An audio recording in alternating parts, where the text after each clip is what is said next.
e que não demora meu pranto rolar.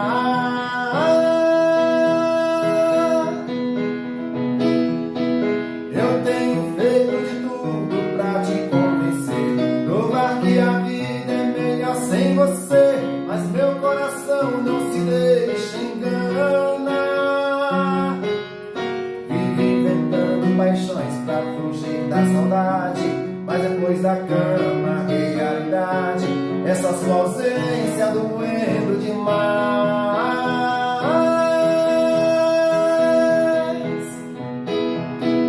Dá um vazio no peito, uma coisa ruim, o teu corpo querendo seu corpo em mim, ou sobrevivendo num mundo sem paz.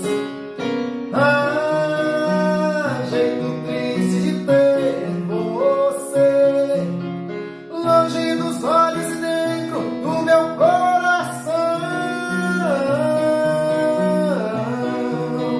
Me ensina a te esquecer, ou venha logo me tire desta solidão.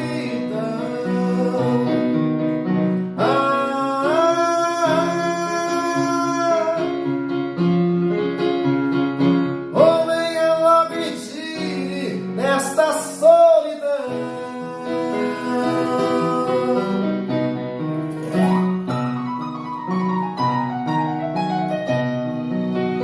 Grande sucesso de Paulo Debétio e Paulinho Rezende, um ali de Niterói, outro ali do Rio. Grande canção que contribui muito para um dos álbuns mais vendidos da história da música sertaneja, o álbum Cowboy no Asfalto, do ano de 1994.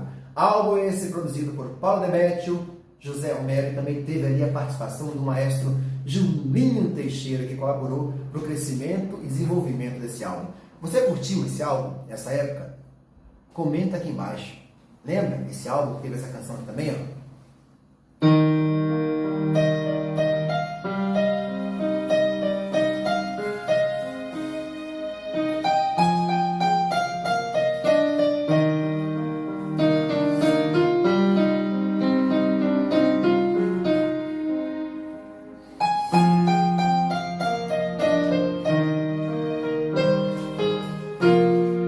Evidências, que foi gravada aí por Leonardo Sullivan, depois estourou com o Chitão do Chororó nesse álbum também, o Cowboy do Asfalto, de 1994. Se você gostou, compartilhe. E a Paulinho Rezende, aquele abraço, Paulo Debétio também, aquele abraço, Julinho Teixeira, aquele abraço de todos que colaboraram de alguma forma para esse álbum e essa canção aí também, né? Um abraço a todos vocês, estamos conectados.